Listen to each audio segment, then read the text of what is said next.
Muy buenas tardes, mis amados hermanos, Dios los bendiga, sean todos bienvenidos a nuestro tiempo de estudio a través del libro de los Hechos del Espíritu Santo, las maravillas de Dios en su iglesia. Llegamos al capítulo 2, un capítulo de prodigios, de milagros, de acontecimientos sobrenaturales, de cosas indescriptibles para nosotros, incomprensibles, pero cosas cotidianas para Dios. Este capítulo es un capítulo muy hermoso y tiene muchas cosas para que aprendamos en él. Pero antes de empezar este capítulo, quiero darles una información para que estemos todos tranquilos. Nosotros todavía no tenemos un lugar para reunirnos ni estamos afanados para ir a reunirnos en este momento. Algunas iglesias lo están haciendo, pero el pico del contagio, según los estadistas en Villavicencio, aún no ha llegado. El contagio en Villavicencio está muy alto. El coronavirus no se ha ido. Debemos y los animamos para que seamos prudentes, para que nos cuidemos, para que tengamos los cuidados necesarios para evitar este contagio. Sin embargo, ¿qué estamos haciendo? Estamos orando. Estamos orando para que Dios nos abra puertas y nos indique el lugar, para que podamos encontrar un lugar, ya sea para tomar en arriendo, ya sea para comprar, ya sea como Dios nos quiera dar un lugar. No tenemos mucho, pero tenemos muchísimo. Tenemos fe y la fe mueve montañas. Entonces, para nuestros hermanitos que nos han llamado y nos han preguntado y muchos nos han dicho, pastor, ¿cuándo abrimos? Cuando Dios nos indique el momento y el lugar, buscaremos un lugar y les estaremos avisando a través de las redes en donde vamos a estar. Por ahora es prudente, es sabio que estamos llegando todos los días y seguiremos llegando todos los días hasta sus casas y esperaremos el tiempo del Señor para reunirnos como congregación. Sí, los extrañamos muchísimo, extrañamos a nuestros hermanos, extrañamos sus caras, verlos, sentirlos cerca, pero debemos ser prudentes. Vamos a orar. Maravilloso Padre, te damos gracias por este tiempo en el cual, Señor, venimos ante ti para abrir tu palabra, para disponer nuestra mente, para abrir nuestro corazón a las verdades maravillosas que emergen y a esta riqueza, Señor, de vida que fluye, Señor, de tu palabra preciosa. Danos, Señor, discernimiento, entendimiento y sabiduría para entender todas estas cosas preciosas, Señor, que has escrito para que seamos nutridos, para que seamos enseñados y edificados, para que seamos confortados y llenos de expectativas y de esperanza, Señor, y de fe. Pedimos, Señor, tu santa bendición. Agradecemos tus misericordias, gracias te damos porque tú hasta el día de hoy, Señor, has sido fiel y tú sigues siendo fiel. Tú nos provees, tú nos bendices, tú nos ayudas, tú nos perdonas, tú nos guardas y proteges cada día, Señor. Gracias por todo lo que haces por nosotros, precioso Padre. Continuamos orando, Señor, contra esta pandemia, rogándote que tengas misericordia de nosotros, Señor.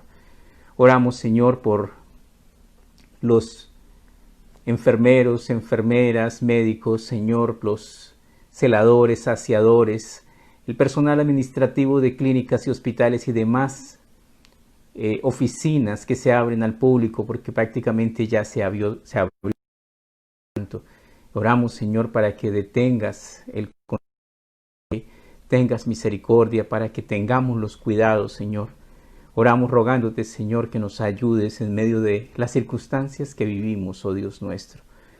Pedimos, Señor, tu santa bendición. Ponemos en tus manos nuestra vida, nos encomendamos a ti, preciosísimo Señor, agradeciéndote por todo lo que haces por nosotros, pidiéndote, amado Dios, que nos amplíes, Señor, que nos abras el entendimiento y que podamos entender limpiamente tu preciosa palabra, tu doctrina, Señor. Pedimos tu bendición, dándote gracias, precioso Señor, en el nombre de Cristo Jesús, nuestro amado Salvador. Oramos, Señor, por el lugar para tu iglesia, Padre Santo. Oramos, Señor, que tú abras puertas de misericordia y encontremos un lugar en donde no le seamos molesto a nadie, Señor, en donde podamos, Señor, reunirnos libremente para adorarte, Señor, en donde tengamos esa libertad de ser bendecidos y de ser bendición para otros.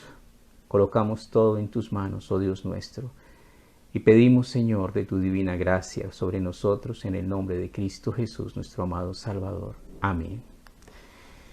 Abramos nuestras Biblias en el libro de los Hechos de los Apóstoles, en el capítulo 2, catapultándonos desde Hechos 1:8, donde Dios les hace la promesa del Espíritu Santo y les dice: pero recibiréis poder cuando haya venido sobre vosotros el Espíritu Santo, y me seréis testigos en Jerusalén, en Judea, en Samaria y hasta lo último de la tierra. El Espíritu Santo nos capacita. El Espíritu Santo es ese tutor, ese ayo, esa nodriza, ese maestro maravilloso. Es Dios mismo que hace proezas en nosotros. Jesucristo les dijo que esperasen la venida del Espíritu Santo, y ellos estaban allí. Y ahora sí vamos a leer el versículo 1 del capítulo 2. Dice: cuando llegó el día de Pentecostés, estaban todos unánimes juntos.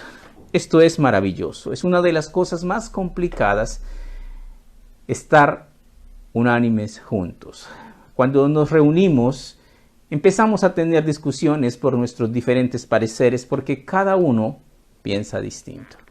Pero acá maravillosamente dice: cuando llegó el día de Pentecostés, estaban todos unánimes juntos. Primero que debemos explicar un poquito es qué es el tiempo de Pentecostés. Cuando llegó el día de Pentecostés, la palabra Pentecostés quiere decir 50 días después.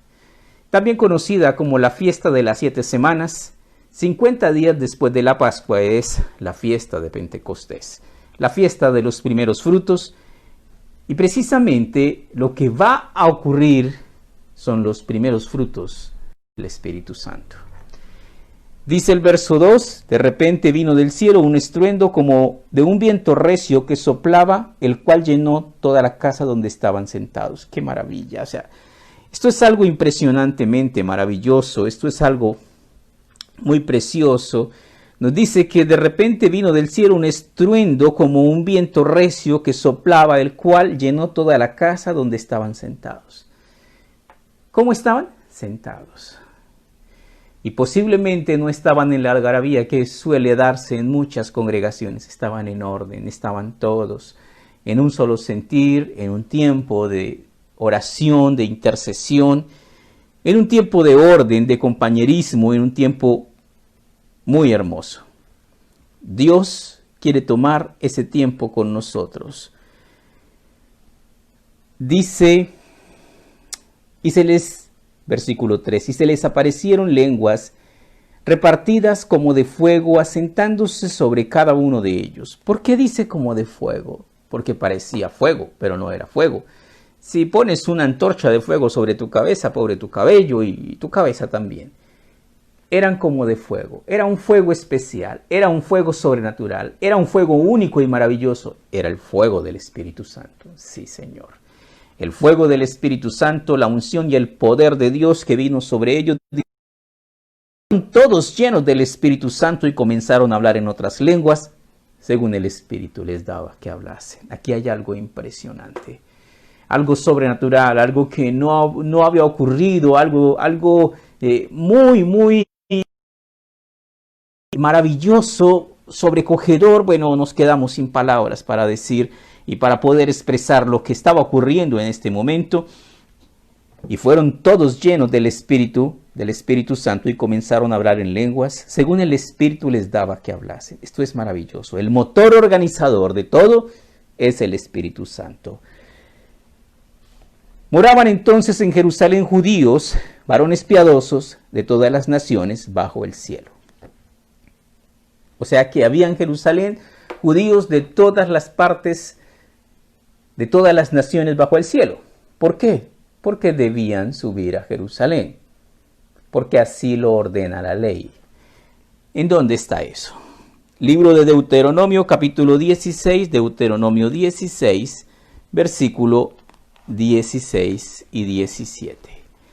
Entonces leemos en Deuteronomio 16, 17, dice: 3 veces cada año aparecerá todo varón tuyo delante de Jehová tu Dios en el lugar en que escogiere, en la fiesta solemne de los panes sin levadura, o sea, la fiesta de la Pascua, en la fiesta solemne de las semanas, o sea, la fiesta de las 7 semanas, o sea, la fiesta de los primeros frutos, y en la fiesta solemne de los tabernáculos.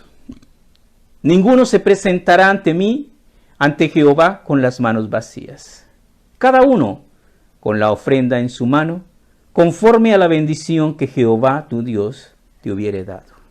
Entonces aquí tenemos el deber de los judíos, de ellos, debido a esta orden, había en Jerusalén judíos de todos los rincones del mundo, como leemos acá en el capítulo 2, en el versículo 5.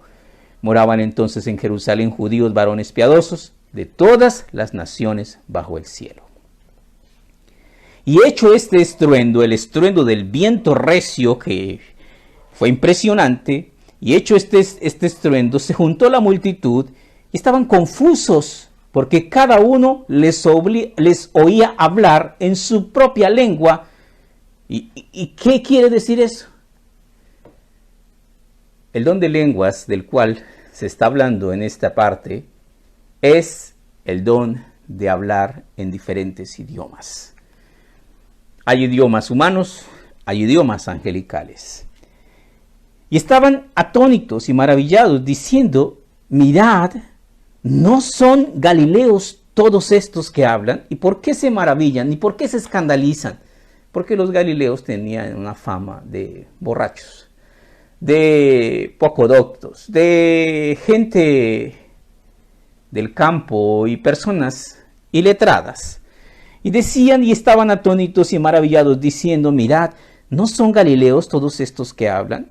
¿Cómo pues les oímos nosotros hablar cada uno en nuestra lengua en la que hemos nacido, partos, medos, elamitas, y los que habitamos en Mesopotamia, en Judea, en Capadocia, en el Ponto, en Asia, en Frigia, en Panfilia, en Egipto y en las regiones de África más allá de Cirene, romanos aquí residentes, tanto judíos como prosélitos, cretenses, árabes, les oímos hablar en nuestras lenguas? ¿Qué hablaban? Las maravillas de Dios. 120 predicadores, 120 evangelistas, motivados y guiados por el poder sobrenatural del Espíritu Santo, predicando las maravillas de Dios. Qué poder, qué gracia, qué bondad, qué misericordia. Dios revelándose, Dios manifestándose, Dios extendiendo su mano de misericordia, extendiendo su gracia para todo aquel que crea. Y estaban todos atónitos y perplejos, diciéndose unos a otros: ¿qué quiere decir esto? Mas otros, burlándose, decían: están llenos de mosto, están borrachos.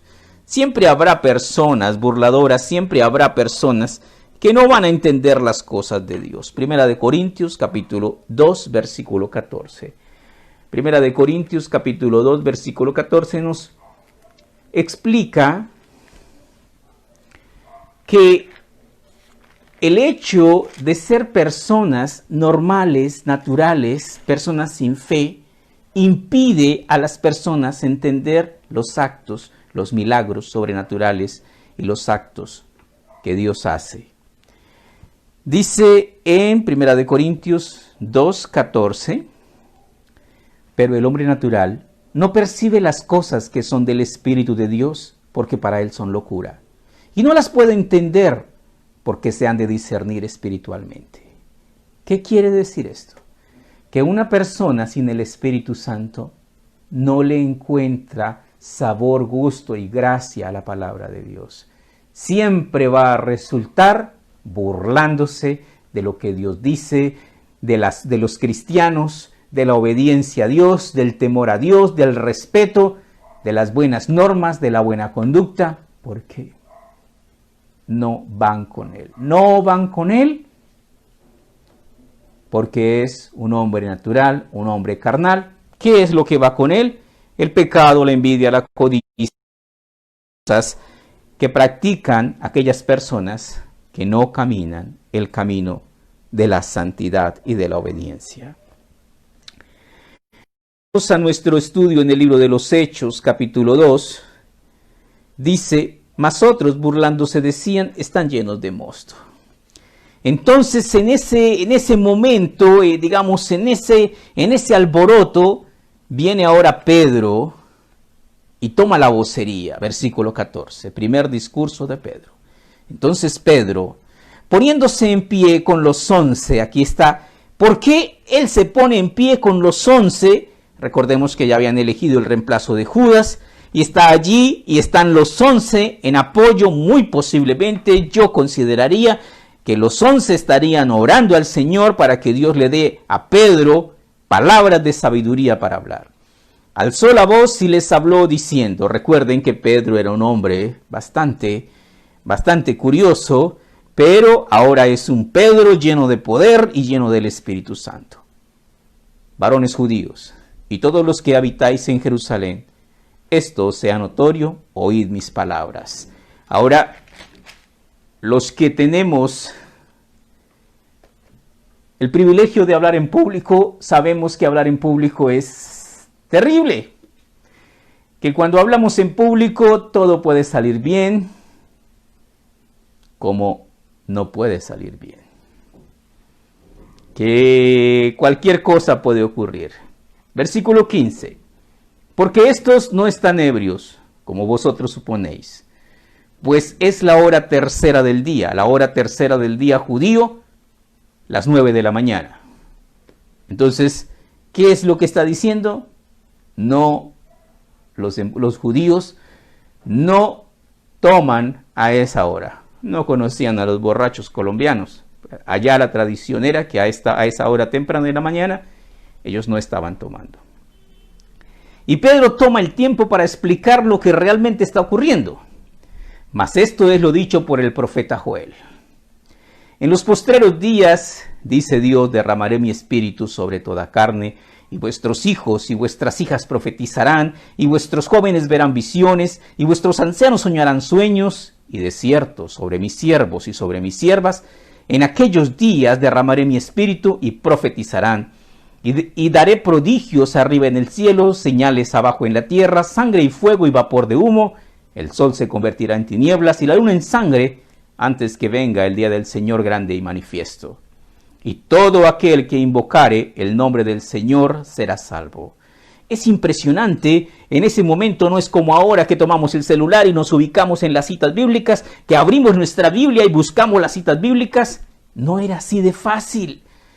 Eso está escrito en el libro de Joel, capítulo 2, del 28 al 32. Y entonces, ¿cómo hizo Pedro? Pues, ¿qué hizo? Simplemente abrió su boca y el Espíritu de Dios le trajo a la memoria todo lo que él había estudiado. Varones israelitas, oíd estas palabras. Jesús Nazareno, varón aprobado por Dios entre vosotros con las maravillas y prodigios y señales que Dios hizo entre vosotros por medio de él, como vosotros mismos sabéis. Estaba fresquita la situación de Jesús, de su muerte, pero la más maravillosa y la más impresionante, de su resurrección de los muertos. Y todo esto había generado mucha confusión y muchas situaciones diversas en medio del pueblo judío. Pero era un tema fresco. A entregado por el determinado consejo y anticipado conocimiento de Dios, prendisteis y matasteis por manos de inicuos, crucificándole. Impresionante lo que está diciendo Pedro, les está diciendo: ustedes que están acá, ustedes todos, tienen parte en la culpa del homicidio de Jesús. Y la realidad es que Jesucristo dijo: el que no es conmigo es contra mí. O somos amigos de Dios, o somos enemigos de Dios. Y los enemigos de Dios, Dios mismo los destruirá. Al cual Dios levantó suelto los dolores de la muerte, por cuanto era imposible que fuese retenido por ella. Entonces inmediatamente entra a hablar de la muerte de Cristo, pero inmediatamente introduce la prodigiosa resurrección del Hijo de Dios.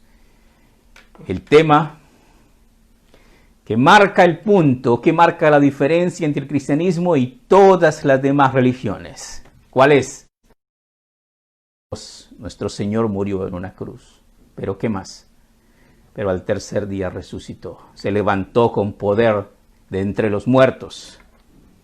Nadie más lo ha hecho. Versículo 25. Porque David dice de él: veía al Señor siempre delante de mí, porque está a mi diestra, no seré conmovido. ¿Qué es lo que dice David? Dios está conmigo. Yo estoy tranquilo porque Él me sostendrá, Él me ayudará.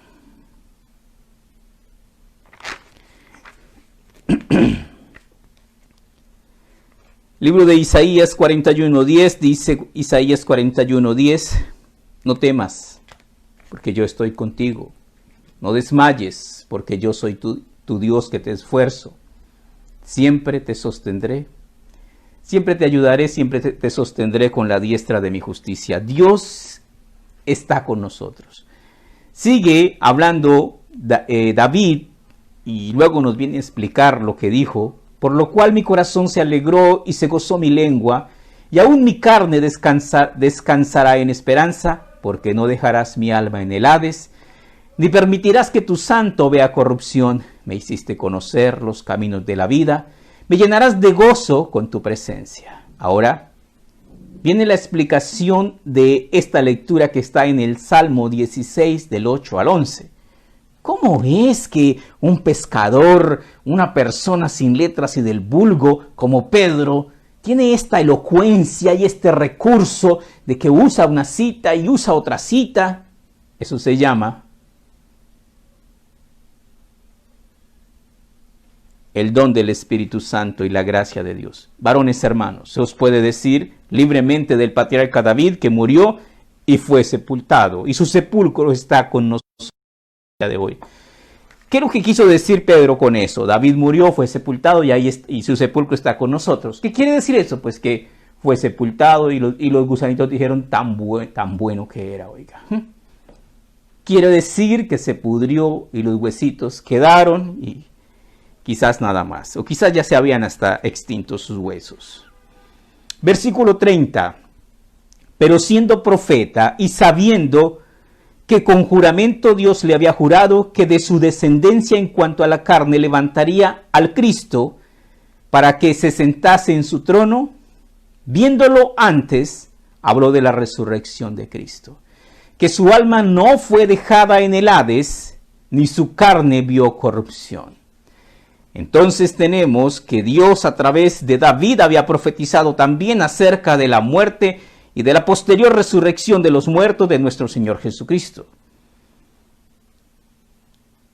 A este Jesús resucitó Dios, de lo cual todos nosotros somos testigos. Y ahí está Pedro y los 11 diciendo, sí, somos testigos.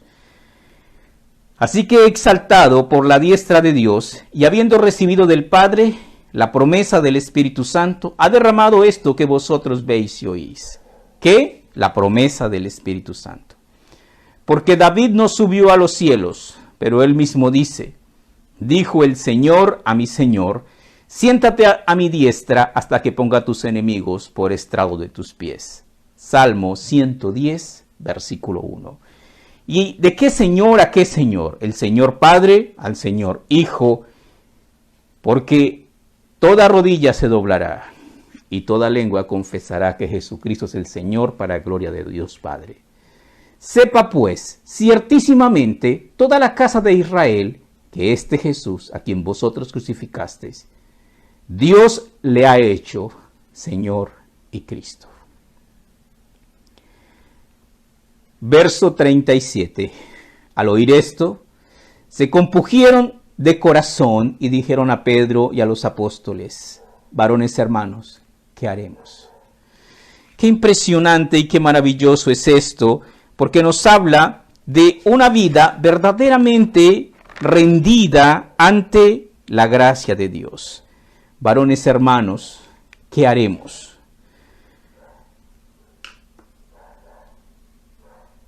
Aquí un poquitito más adelante, en Hechos 4:11, también Pedro, dando su segundo discurso, habla de Jesús y dice esto, Hechos 4:11. Este Jesús es la piedra reprobada por vosotros los edificadores, la cual ha venido a ser cabeza del ángulo. Hechos 4:12. Y en ningún otro hay salvación, porque no hay otro nombre bajo el cielo dado a los hombres en quien podamos ser salvos. Tenemos entonces acá que ellos se preguntan que qué deben hacer, y la respuesta está aquí, verso 38. Pedro les dijo: arrepentíos y bautícese cada uno de vosotros en el nombre de Jesucristo para perdón de los pecados, y recibiréis el don del Espíritu Santo. Dios es un Dios que ama la verdad en lo íntimo. Dios es un Dios que se deleita en tener misericordia. Pero Dios tiene misericordia del que pida misericordia. Si confesamos nuestros pecados, Él es fiel y justo para perdonar nuestros pecados y limpiarnos de toda maldad. Pero si no confesamos nuestros pecados, pagaremos, y el juez justo nos condenará. Seguimos leyendo y nos sigue diciendo: porque para vosotros es la promesa, para vuestros hijos, para todos los que están lejos, para cuantos el Señor nuestro Dios llamare. ¿Qué quiere decir esto? Dios es un Dios incluyente y está llamando: venid a mí y sed salvos todos los términos de la tierra. Pero necesitamos confesar nuestros pecados, recibir a Cristo Jesús, ser inscritos en el libro de la vida y vivir una vida nueva. El que dice que permanece en Él debe andar como Él anduvo, porque Cristo no es ministro de pecado. Cristo no vino a pecar, Al que nunca conoció pecado, por nosotros fue hecho pecado, para que nosotros fuésemos hechos justicia de Dios en Él. El cristiano que vive en pecado no es cristiano. Versículo 40 sigue diciendo: y con muchas otras palabras testificaba y exhortaba diciendo: sed salvos de esta perversa generación. Sed salvos de esta perversa generación. ¿Cómo somos salvos? ¿Somos salvos? ¿Cuándo? Vamos al Evangelio según San Juan. Cuando nacemos de nuevo. San Juan capítulo 3. Evangelio según San Juan capítulo 3. Y tenemos uno de los diálogos más curiosos. Jesús y Nicodemo. Nicodemo era un fariseo, un principal, un maestro. Le dice Jesús, dice Juan 3:2. Vamos a leer desde el 1 para tomar todo el contexto. Dice: había un hombre de los fariseos que se llamaba Nicodemo, un principal entre los judíos. Este vino a Jesús de noche. ¿Por qué de noche? Tal vez porque le daba pena que lo vieran de día. Y le dijo: Rabí, sabemos que has venido de Dios como maestro, porque nadie puede hacer estas señales que tú haces si no está Dios con él. Respondió Jesús y le dijo: de cierto te digo, que el que no naciera de nuevo no puede entrar en el reino de Dios. Impresionante. Qué revelación tan impresionante. ¿Qué significa eso? Tenemos que nacer de nuevo. Tenemos que nacer del Espíritu, del agua y del Espíritu. Tenemos que dejar de ser carnales y aprender a ser espirituales. Sigamos leyendo otro poquito. Nicodemo le dijo: ¿cómo puede un hombre nacer siendo viejo? ¿Puede acaso entrar por segunda vez en el vientre de la madre y nacer? Respondió Jesús: de cierto te digo, que el que no naciere del agua y del Espíritu no puede entrar en el reino de Dios. ¿Qué significa nacer de nuevo? Una vida diferente. Despojaos de todo peso y del pecado que os asedia, y corramos con paciencia la carrera que tenemos por delante, puestos los ojos en Jesús, el autor y consumador de la fe. Sed santos, porque yo, Jehová vuestro Dios, soy santo. Y tenemos que mejorar nuestros caminos. Y tenemos que corregir nuestros pasos ¿Para qué? Para que tracemos sendas derechas para nuestros pies. Volvemos al libro de los Hechos y seguimos. Y con muchas palabras testificaba y exhortaba diciendo: sed salvos de esta perversa generación. ¿Cómo? Naciendo de nuevo. ¿Cómo? Obedeciendo la palabra de Dios, viviendo una fe que consiga el propósito de esta fe, que es la salvación de nuestras almas. Así que los que recibieron la palabra fueron bautizados y se añadieron aquel día como 3,000 personas. ¿Cuál fue? Bueno, no vamos a... Tenemos 2 milagros impresionantes. La venida del Espíritu Santo sobre los 120, la aparición de lenguas de fuego, hablaron en diferentes idiomas, pero tenemos aquí otro. La predicación de Pablo y con ella la conversión de ¿cuántas personas? Como 3,000 personas. Impresionante. Muchos cristianos, muchos pastores están buscando métodos para que la iglesia crezca. El método de Hechos es el Espíritu Santo. Dios es el que hace la obra y todo lo que Dios hace, lo hace perfecto. Siguiente versículo dice: y perseveraban en la doctrina de los apóstoles, en la comunión unos con otros, en el partimiento del pan y en las oraciones. ¡Qué maravillosa! ¡Qué fórmula tan maravillosa para vivir una vida de santidad! Y perseveraban en la doctrina de los apóstoles. ¿Cuál es la doctrina de los apóstoles? La doctrina que Jesucristo les enseñó a los apóstoles. La doctrina de las Escrituras. Y perseveraban en la doctrina de los apóstoles, en la comunión unos con otros. ¿Qué significado tenía esto? Rompieron, se volvieron muy fraternales. En el partimiento del pan, en el nuevo pacto y en las oraciones. Todos unánimes, todos amándose, todos juntos.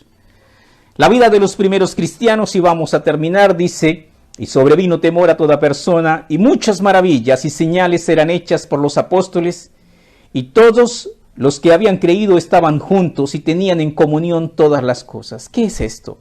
Es un sentir de familia, es un sentir de equipo, es un sentir de unidad. Y vendían sus propiedades y sus bienes y los repartían a todos según la necesidad de cada uno. ¿Qué es este versículo 45? Este versículo 45 nos habla de una práctica que fue una práctica de amor, que nos habla acerca del despojo completo, de la avaricia y de esa codicia que caza la vida y caza el alma de sus poseedores. Ellos deben servirse los unos a los otros. Ahora, es de explicar que esta práctica llevó, por obvias razones, a la pobreza de la iglesia en Jerusalén. Entonces, cierta prudencia.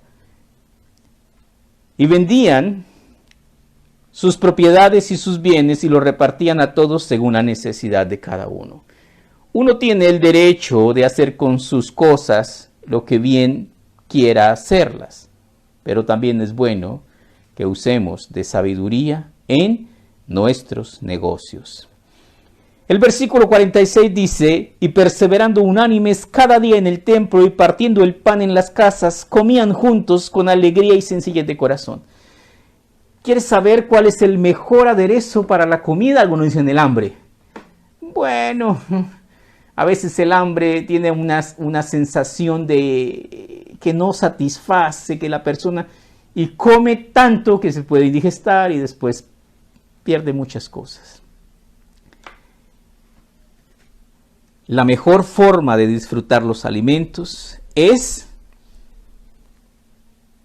con alegría y sencillez de corazón, agradeciendo al Señor por lo que Él pone delante de nosotros y tomando las cosas como realmente se debían tomar, como si vienen de la mano de Dios. Alabando a Dios y teniendo favor con todo el pueblo. y el Señor añadía cada día a la iglesia los que habían de ser salvos. Muchos pastores andan buscando los métodos de multiplicar mágicamente sus congregaciones. La Biblia lo tiene escrito. ¿Cuál es? Deja que el Espíritu Santo se glorifique y obre de manera sobrenatural, natural para Él. Y el Señor añadía cada día los que habían de ser salvos. Dios obra de maneras prodigiosas y maravillosas. Y nosotros debemos confiar en Él. Vamos a orar. Maravilloso Padre, te damos gracias por tu preciosa palabra, porque ella nos llena, Señor, de preciosísimas expectativas. ¿Cómo es que de manera sobrenatural vinieron estas lenguas de fuego y se repartieron? ¿Cómo es que en 1 Corintios 12 hay una lista impresionante de los dones del Espíritu Santo? Y te pedimos, oh Dios, que traigas sobre nosotros tu Espíritu, tu gracia, que nos llene, Señor, de tu poder, que cada día, Señor, nos enseñes a ser humildes, obedientes, sensibles a tu palabra. Te damos gracias, Padre Celestial, por todo lo que haces, porque cada día nos muestras tu voluntad, nos enseñas, Señor, que viviendo una vida de obediencia hay una sucesión de bendiciones que vendrán sobre nosotros, pero esa obediencia se debe hacer con amor y con fe. Llena nuestro corazón, Padre Celestial, de ese amor para cumplir el primer y más grande mandamiento. Amarás al Señor tu Dios con todo tu corazón, con toda tu mente, con todas tus fuerzas. Permite, Padre Celestial, que cada día, Señor, nuestro amor por ti crezca. Que cada día, Señor, entendamos que es nuestro deber y nuestro propósito deshacernos del pecado en nuestra vida. Ser sanos, ser limpios, ser puros. Pedimos, Señor, de tu santa bendición. Bendecimos, amado Padre, a cada uno de tus hijos, Señor, a todos nuestros hermanos. Oramos por nuestras ofrendas, por nuestros diezmos, que voluntariamente, Señor, presentamos ante ti.